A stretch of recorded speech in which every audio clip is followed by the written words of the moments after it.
तर आपण चौथा प्रश्न पाहतोय. चौथा प्रश्न असा आहे, बाबराने आपल्या आत्मचरित्रामध्ये कोणत्या गोष्टीचे वर्णन केलेले आहे. आता बाबर हा मुघल सम्राट आहे आणि त्यांच्या दरबारामधले जे इतिहासकार आहेत ना, ते इतिहासकार त्यांची स्तुती करण्यामध्ये मग्न आहे. म्हणजे त्या काळच्या बाबराच्या दरबारातले असणारे हे इतिहासकार थोडस आपल्या राजानं, आपल्या सम्राटानं खुश व्हावं या दृष्टीनेच ते इतिहास लिहिणार ना, त्यांच्यासाठीच ते लिहिणार. आणि त्यानं त्या सर्वांचा म्हणजे त्यांची स्तुती करणे आणि त्यांना फक्त समाधान वाटेल अशा पद्धतीचं लिहिणं हे त्या काळच्या बाबराच्या दरबारातील इतिहासकारांच्या इतिहास लेखनाचे एक वैशिष्ट्य होतं. तर त्याचाच प्रभाव त्याच्या आत्मचरित्रामध्येही दिसतो. त्यानं जे एक आत्मचरित्र लिहिलंय त्याचं अगोदर नाव लक्षात घ्या. तर हे जे नाव आहे ना, ते तुम्हाला याच्यामध्ये काय म्हणतात, त्याला प्रश्नाची प्रस्तावना म्हणतात. या प्रस्तावनेमध्ये लिहितात, बाबराने हा मध्ययुगातला एक सम्राट आहे, राज्यकर्ता आहे. त्याने एक आत्मचरित्र लिहिलं ज्याचं नाव आहे तुझुक-ई बाबरी. पुन्हा एकदा सांगतो, बाबराने एक आत्मचरित्र लिहिलं. हा मध्ययुगीन काळातला एक मुघल सम्राट आहे, राज्यकर्ता आहे. त्याने एक स्वतःचं आत्मचरित्र लिहिलं आणि त्या आत्मचरित्राला त्याच्या दरबारातील इतिहासकारांच्या इतिहासाचा वास आहे. त्यांचं आत्मचरित्र जर तुम्ही पाहिलं, तुझुक-ई बाबरी, काय नाव आहे, नाव लक्षात ठेवायचं. ते थोडंसं ऑड वाटतंय ना, किंवा आपल्या प्रवाहातलं नाहीये, आपल्या बोलण्यातले वगैरे शब्द. तुझुक-ई बाबरी हे शब्द उर्दू मधले आहे. तुझुक-ई बाबरी, बाबराचं हे आत्मचरित्र. या आत्मचरित्रामध्ये त्यानं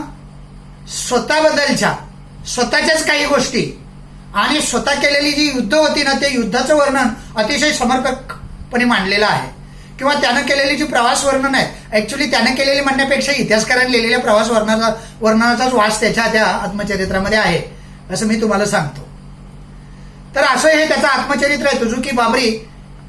त्यामध्ये त्यांनी खालील गोष्टीची मांडणी केली किंवा खालील गोष्टीचं वर्णन केलं असं म्हणा. आणि मग एका प्रश्नाला, आता एक खालील गोष्टी कोणत्या आहेत.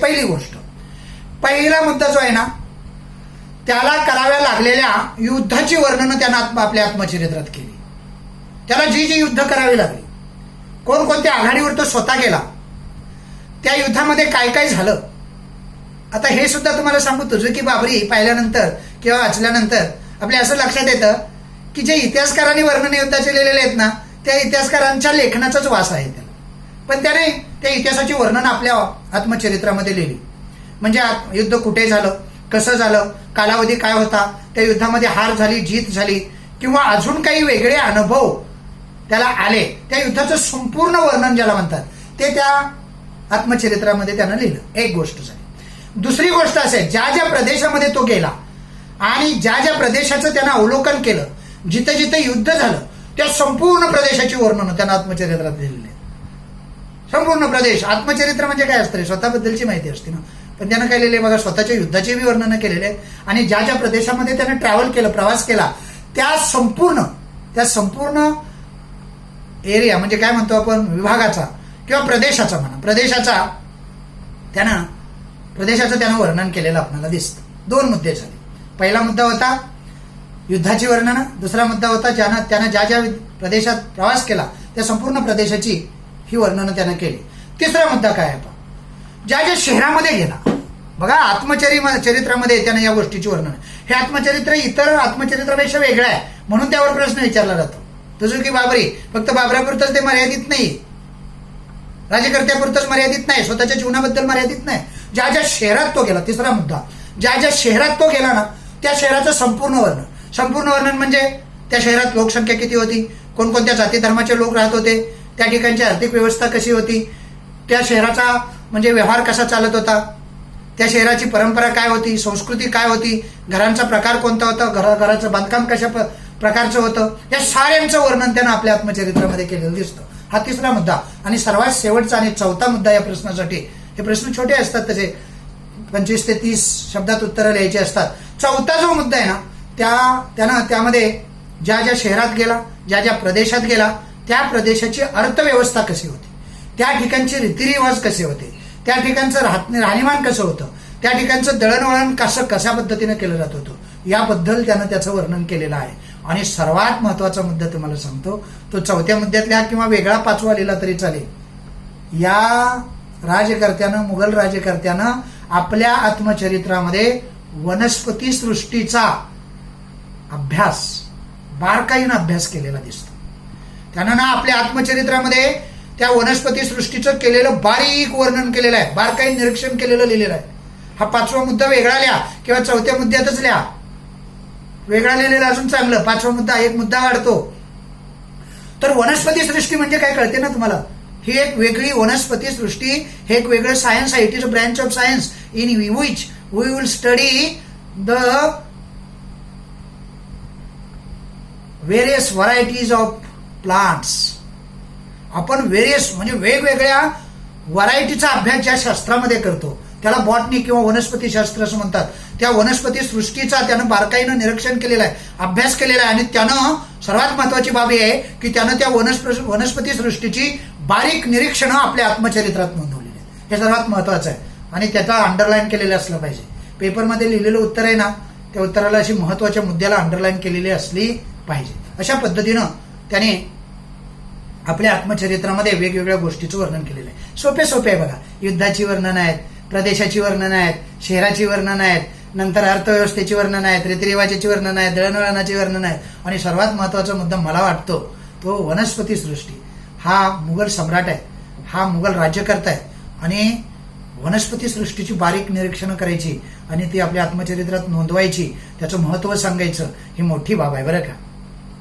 आणि म्हणून हा मुद्दा मला महत्वाचा वाटतो, त्याला अंडरलाईन केलेली असली पाहिजे. असो, 5वा आणि शेवटचा प्रश्न यामधला, आजच्या लेक्चरमधला, आजच्या या तासिकेमधला हा शेवटचा अत्यंत महत्वाचा प्रश्न आहे बघा. आपल्या दृष्टीनं तो अत्यंत महत्वाचा आहे, विचारला जाणारा प्रश्न आहे. पाठीमागे आपण मोठ्या प्रश्नामध्ये तशाच पद्धतीचा, तशाच जातीचा एक प्रश्न पाहिलेला होता, विका राजवाडे यांचं इतिहासातील लेखन काय. तर या ठिकाणी फक्त थोडासा वेगळा प्रश्न विचारला जातो, राष्ट्रवादी इतिहास लेखनामध्ये वि. दा. सावरकरांचे योगदान सांगा. वि. दा. सावरकर म्हणजे विनायक दामोदर सावरकर. सावरकरांचं योगदान काय आहे कोणत्या इतिहासामध्ये? मी तुम्हाला संकल्पना स्पष्ट करणार. यामध्ये राष्ट्रवादी इतिहास लेखनाची संकल्पना स्पष्ट करताना सावरकरांचा मुद्दाम उल्लेख केलेला होता बघा.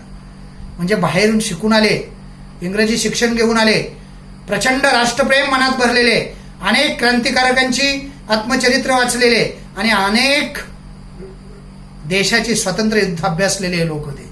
त्यामुळे देशाबद्दलची आस्था जी आहे ना, राष्ट्रप्रेम यांच्या मनामध्ये खच्चून भरलेलं होतं. असे राष्ट्रप्रेमित तरुण, असे राष्ट्रवादी तरुण म्हणा, हे परदेशामध्ये शिक्षण घेऊन आले. त्यापैकी सावरकर एक होते, वि. दा. सावरकर एक होते. त्यांचं राष्ट्रवादी इतिहास लेखन जे आहे, त्यांचं संपूर्ण आयुष्य राष्ट्रवादी आहे, राष्ट्रवादानं भरलेलं आहे, भरलेलं आहे राष्ट्रवादानं. काय सांगू, त्यांचं लिखाण, त्यांच्या कविता, नेहमजशी परत मातृभूमीला सागरा प्राण तळमळला. एक गोष्ट सांगतो ना त्यांची तुम्हाला, ते मॉर्सिलस नावाचं बंदर, त्या मॉर्सिलस नावाच्या बंदरामध्ये एक बोट येऊन थांबलेले विश्रांतीसाठी. बाजूने हत्यारधारी असे ब्रिटिश सैन्य बसलेलं आहे. सावरकरांना इंडियामध्ये घेऊन यायचं आहे. त्यांच्यावर राष्ट्रद्रोहाचे खटले भरलेले आहेत, गुन्हे आहेत. अशा त्यांच्या दृष्टीनं गुन्हेगार असणाऱ्या, आपल्या दृष्टीनं राष्ट्रभक्त असणाऱ्या, राष्ट्रप्रेमी राष्ट्रवादी नेत्यांना ते घेऊन येत आहेत. आणि त्यांच्या मनात विचार येतोय, यातून मला बाहेर पडायचं आहे. समुद्रातली ती उडी तुम्हाला आठवत असेल. त्या बंदरामध्ये ते बाथरूमला म्हणून बाथरूममध्ये गेले. त्या बाथरूमला एक छोटासा झरोका आहे, असं गोल होल आहे, छोटंसं छिद्र आहे. वर्णन असा आहे इतिहासामध्ये, बघा लक्ष देऊन ऐका. वर्णन असा आहे इतिहासामध्ये, ते होल आहे ना, ते त्यांच्या मांडीच्या आकाराचं आहे आणि त्यांनी त्या मांडीच्या आकाराच्या त्या छिद्रामधून स्वतःचं शरीर काढलेलं आहे बाहेर. संपूर्ण शरीरावरची साल अशी सोलून निघालेली आहे आणि अशा अवस्थेत रक्तबंबाळ झालेलं ते शरीर देशासाठी, बरं का, मी राष्ट्रप्रेम सांगतोय, ते रक्तबंबाळ झालेलं शरीर त्यांनी त्या समुद्रात झोकून दिलेलं आहे. सावरकर पुन्हा परत लवकर येत नाहीत हे कळल्यानंतर हे सैनिक त्यांना पाहायला लागलेले आहे इकडे तिकडे पाहताना त्यांच्या लक्षात आलं हा माणूस त्या झरोक्यातून त्या छिद्रातून बाहेर पडलेला आहे, उडी मारलेली आहे आणि तो पोहोच जातोय, मागून गोळीबार चालू झालेला आहे. हा बुड्या मारतोय, पुन्हा वर येतोय, बुड्या मारतायत, पुन्हा वर येतात. राष्ट्रवादानं भारलेली माणसं, अभ्यास किती जगाचा आहे बघा.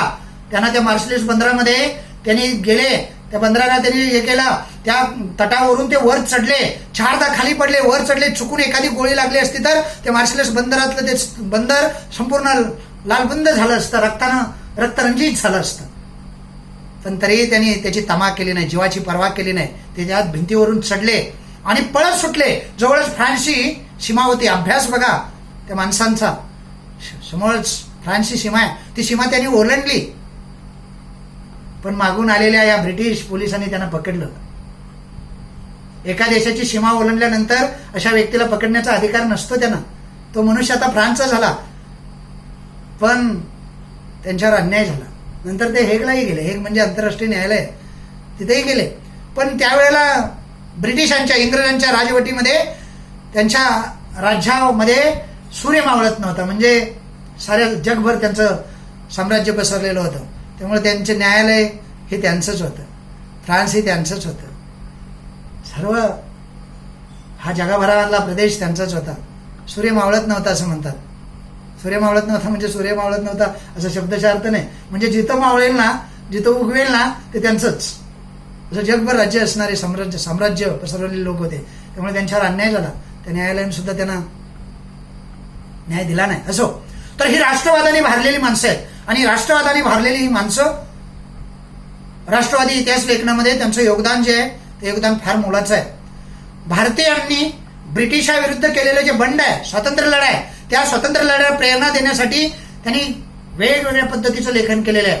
त्यामध्ये एक पुस्तकाच्या मागे मी त्यावेळेला उल्लेख केला, राष्ट्रवादी इतिहास लेखनाची संकल्पना पाहताना पुन्हा एकदा करतो. ही प्रेरणा देण्यासाठी केवळ बंडखोरांना नाही, ब्रिटिशांच्या विरुद्धात स्वातंत्र्य लढ्यात उतरलेल्या स्वतंत्र सेनानींना प्रेरणा आणि स्फूर्ती देण्यासाठी राष्ट्रवादी इतिहास लेखनाचा उपयोग, सावरकरांच्या राष्ट्रवादी इतिहास लेखनाचा उपयोग प्रचंड प्रमाणात त्यावेळेला झालेला आहे. आणि म्हणून या स्वतंत्र चळवळी, स्वातंत्र्याचं आंदोलन हे यशस्वी झालेलं आपण पाहतो. त्यामध्ये स्वातंत्र्यवीर सावरकरांनी, विदा सावरकरांनी लिहिलेलं the Indian war of independence, म्हणजे 1857 स्वातंत्र्य समर असं छोटंसं पुस्तक आहे. पाठीमागेही मी उल्लेख केलेला आहे. त्यावरती ब्रिटिश सरकारनं बंदी आणलेली होती. छोटंसंच पुस्तक आहे. आता तुम्ही ऐकल्यानंतर, तुम्ही मोठे झाल्यानंतर तुम्हाला उत्सुकता लागेल, त्या उत्सुकतेपोटी तुम्ही वाचाल, कधी समोर आलं तर वाचा. असं काय आहे त्यामध्ये? ब्रिटिश सरकारनं एवढं जगभरामध्ये साम्राज्य पसरलेलं या सरकारनं त्यावरती बंदी काढली, तर त्यामध्ये काहीतरी असेल ना. हे राष्ट्रवादीनं, राष्ट्रप्रेमानं भारलेलं साहित्य आहे. आणि त्याला the Indian war of independence असं म्हणतात. हे पुस्तकाचं नाव आहे. 1857 स्वातंत्र्य समर. या पुस्तकानं या राष्ट्रीय स्वातंत्र्य लढ्यामध्ये अत्यंत महत्वाची भूमिका बजावलेली आहे. हे प्रस्तावनेचं मटेरियल मी तुम्हाला सांगितलं, त्यांच्याबद्दल सारी माहिती सांगितली. आता प्रत्यक्ष आपण एकेका मुद्द्याकडे येऊया. असे हे स्वातंत्र्यवीर सावरकर आहे. त्यांनी त्यांचं राष्ट्रवादी इतिहास लेखनामध्ये योगदान खालीलप्रमाणे. पहिला मुद्दा बघा, 1857 साली भारतात झालेल्या बंडाकडे. 1857चं बंड मोठं झालेलं आहे. त्यामध्ये तात्या टोपे, पेशवे, नानासाहेब पेशवे, झाशीची राणी, बरेच कुंवरसिंह, बऱ्याचशा जणांनी त्यामध्ये योगदान दिलेलं आहे. असं हे प्रचंड मोठं भारतभरातून, संपूर्ण भारतामध्ये हे बंड झालं. राष्ट्रीय बंड होतं. त्या बंडाला त्यांनी, ते ब्रिटिशांविरुद्ध बंड होतं, त्या बंडाला पहिला स्वतंत्र संग्राम असं म्हटलेलं आहे. हे पुस्तक आहे ना, त्यावरतीच आहे. 1857 ते बंड म्हणत नाहीत. बाकीचे इतिहासकार, सारे पाश्चात्य इतिहासकार त्याला बंड म्हणतात. एक छोट्याशा प्रदेशामध्ये झालेलं बंड म्हणतात. सावरकर त्याला बंड म्हणत नाही, त्याला स्वातंत्र्य समर म्हणतात. ते सुद्धा स्वातंत्र्य सेनानी आहेत. 1857 तुम्ही काय सांगता? 1847 भारत देश स्वतंत्र झाला आणि महात्मा गांधींनी केला किंवा काँग्रेसने केला, त्यापासून लोकांनी आहुती दिलेली आहे. ही कधीची घटना आहे बघा, कधीची घटना आहे, कधी लिहिलेलं पुस्तक आहे? 1857 साली लिहिलेलं पुस्तक आहे. याचा सुद्धा त्यामध्ये समावेश आहे, सहभाग आहे. असो, तर 1857चं हे जे स्वातंत्र्य समर आहे, स्वातंत्र्य संग्राम या दृष्टीने त्यांनी त्याच्याकडे पाहिलेलं आहे. आणि त्याच्यावरती एक पुस्तक लिहिलेलं आहे, राष्ट्रवादी पुस्तक. त्याचं नाव आहे, नाव लक्षात ठेवायचं, 1857चा स्वातंत्र्य समर. हा पहिला मुद्दा झाला. दुसऱ्या मुद्द्यामध्ये काय लिहायचं बघा. त्यांच्या या ग्रंथामुळे आणि अन्य ग्रंथामुळे राष्ट्रवादी इतिहास लेखनाला प्रेरणा मिळालेली आहे. संपूर्ण स्वातंत्र्य सेनानींना तर प्रेरणा मिळालेली आहे, स्वातंत्र्य लढ्याला तर प्रेरणा मिळालेली आहे, स्फूर्ती घेतलेली आहे, ते यशस्वी झालेले आहे आणि यशस्वीतेमध्ये त्यांचा मोठा सहभाग आहे. पण त्यामध्ये अन्य ग्रंथ सुद्धा आहेत, बरेचसे त्यांचे ग्रंथ आहेत, आत्मचरित्र आहे, काळं पाणी नावाचं त्यांचं आत्मचरित्र आहे. आता ही सारी पुस्तकं आहेत ना, त्या सर्व पुस्तकावरून आपल्या भारतीय इतिहासकारांना एक स्फूर्ती आणि प्रेरणा मिळालेली आहे. किती जरी ब्रिटिश सरकारने बंदी घातली आणि किती जरी ब्रिटिश सरकारने टॉर्चर केलं किंवा त्रास दिला तरी आपण मागे हटायचं नाही, अशा पद्धतीची प्रेरणा या राष्ट्रवादी इतिहास लेखनामधून आपल्या इतिहासकारांनी घेतलेली आपल्याला पाहायला मिळते. असा दुसरा मुद्दा लिहायचा. तिसरा मुद्दा, प्रादेशिक इतिहास जो आहे ना तो त्याच्या अगोदर लिहिलाच जात नव्हता. पहिल्यांदाच सावरकरांनी प्रादेशिक इतिहास लिहायला सुरुवात केली. प्रादेशिक इतिहास म्हणजे कळतं ना, म्हणजे प्रादेशिक इतिहास म्हणजे प्रदेश, म्हणजे महाराष्ट्र हा एक प्रदेश आहे, म्हणजे महाराष्ट्राचा सुद्धा इतिहास एक वेगळा असावा, स्वतंत्र इतिहास असावा त्या प्रदेशाचा. राष्ट्रीय इतिहास तर आहेच, राष्ट्राचा इतिहास तर आहेच, त्याचं योगदान तर मोठं आहेच इतिहास लेखनामध्ये, पण प्रदेशाचा सुद्धा इतिहास लेखनामध्ये सहभाग असावा, अशा पद्धतीची प्रेरणा त्यांनी इतिहासकारांना दिली. आणि प्रादेशिक इतिहास लेखनासाठी तेव्हापासून सावरकरांच्या या लेखनापासून इतिहासकारांना चालना मिळाली किंवा लेखनाला चालना मिळाली.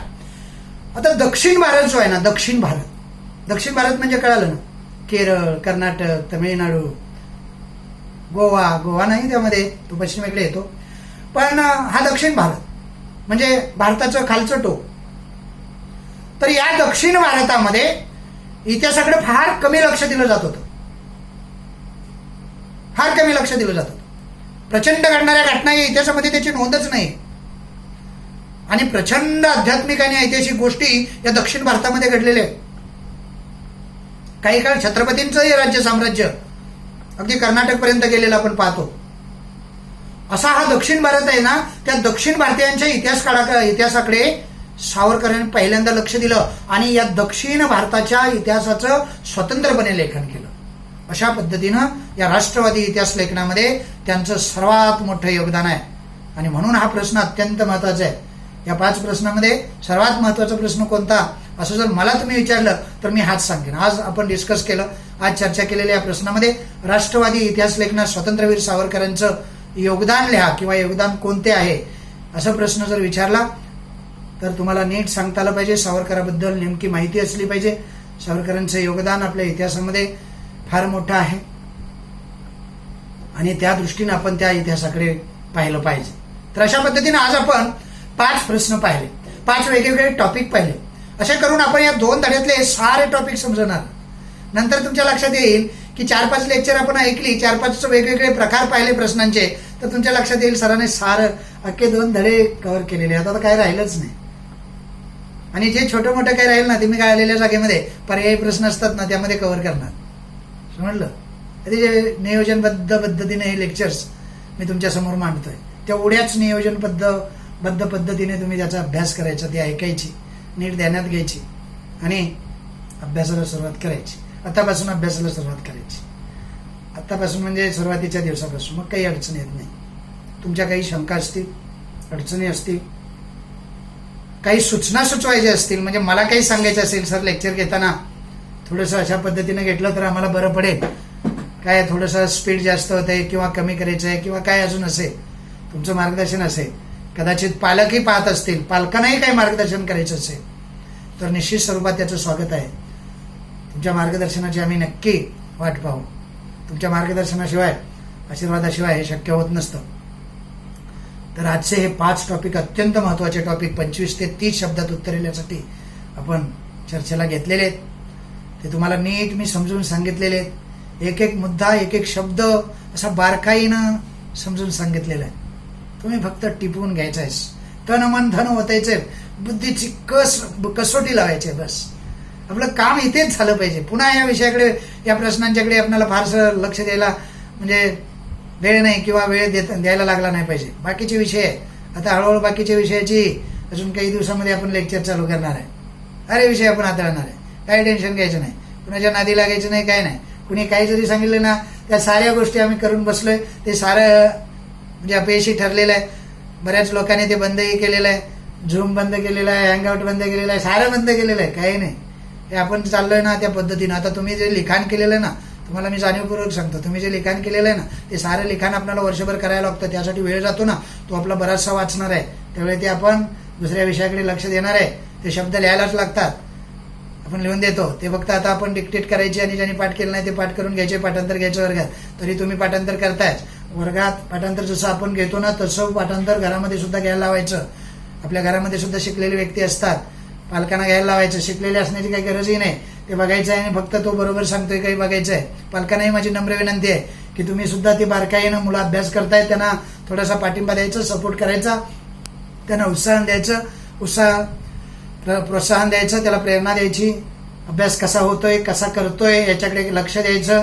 नाहीतर तो मोबाईल त्याच्या हातात दिलाय, तो गेम खेळत बसलाय आणि मी आपल्या इकडे लेक्चर घेतोय, ती लेक्चर तो ऐकतच नाही आणि मग व्हॉट्सअपवर मला टाकतोय, सर मी लेक्चर पाहिलं, पाठांतर केलं. असं होऊ नये याची काळजी पालकांनी सुद्धा घ्यायची. असं मुलं आपली करत नाहीत. आपल्या मुलांना माहिती असतं सर कधी काही विचारतील. फोन करून सुद्धा मी विचारू शकतो बरं का, सांग केलेला प्रश्न पाठांतर, ह्या गोष्टीकडे लक्ष द्या. मी कधी काय करेन हे तुम्हाला माहिती आहे ना, सर्व मुलांना माहिती आहे. माझा स्वभाव हे सर्वांना माहिती आहे. मी फार म्हणजे बारकाईनं या गोष्टी अवलोकन करत असतो. एक दिवस बघा, एका मुलानं, नाव घेत नाही मी, एका मुलानं फार लवकर माझं लिखाण झालं म्हणून मला पाठवलं. मी म्हटलं आत्ताच्या आत्ता पाठव बघू, तर तो पाठवू शकला नाही. 15 मिनिटानं मी आत्ता पाठवू कसं, अशी नोट आली. म्हणजे झालेलं नसताना कुणी, मला माहित असतं कोण किती करणार आहे, किती वेळात होतं, कोण कसं लिहित असेल. मला ना, तुम्हाला सांगू का, तुमच्या वह्या सुद्धा मला समोर दिसतात. कोणाची वही किती सुंदर आहे, कोण कसं लिहित असेल, कसं आखत असेल, काय करत असेल, समजलं की नाही, ते अक्षर कसं काढत असेल. एवढा मी तुमच्या जवळ पोहोचलेला आहे. त्यामुळं मला काही फसवायचं नाही, मी फसणार नाही बरं का, तुम्ही फसणार. मला फसवलं की मी सांगितलं ना, तुम्ही एवढा मोठा दगड स्वतः या पायावर मारून घेणार. तर माझी विनंती आहे पुन्हा एकदा, नीट अभ्यास करायचा, पालकांना आपण विश्वासात घ्यायचं. पालकांनी आपल्याकडे आशेनं पाहिलं पाहिजे, विश्वासार्थीनं पाहिलं पाहिजे. अशा साऱ्या गोष्टीचा विचार करायचा. आजची ही जी सेवा आहे ती तुमच्या चरणी, विद्यार्थ्यांच्या चरणी मी अर्पण केलेली आहे. ती तुम्ही योग्य पद्धतीनं घ्याल, त्याचा उपयोग करून घ्याल अशी आशा व्यक्त करतो आणि आज इथं थांबतो. नमस्कार पुन्हा एकदा पालकांना, सर्व विद्यार्थ्यांना, गुरुप्रसाद क्लासेसचे विद्यार्थी, प्रगती क्लासेसचे विद्यार्थी, सर्वांना माझा नमस्कार आणि सर्वांना माझ्या हार्दिक शुभेच्छा, आशीर्वाद तुमच्यासाठी हार्दिक शुभेच्छा आहेत. वर्षभर तुम्ही अभ्यास कराल चांगल्या पद्धतीनं, कितीही संकट आले तरी चांगल्या पद्धतीनं. आपले विद्यार्थी कधी गडबडत नाहीत बरं का, आपले विद्यार्थी त्यांनाच म्हणतात. आपल्या विद्यार्थ्यांनी कधी गडबडायचं नसतं. एवढा ठोस असा संचालक तुमच्या समोर उभा आहे, मी आहे, हजारे सर आहेत. मग काय तुम्हाला कमी पडू देणार नाही. आणि तुम्ही 10वीच्या जुन्या विद्यार्थ्यांना विचारा, गेल्या वर्षीच्या विद्यार्थ्यांना विचारा, शेवटच्या 2-3 महिन्यामध्ये ना आपण होत्याचं नव्हतं करतो. तरी मला माहित असतं कुणी किती अभ्यास केलाय, काय झालाय, कुणी किती थापा दिलेत, कुणी किती फसवलंय,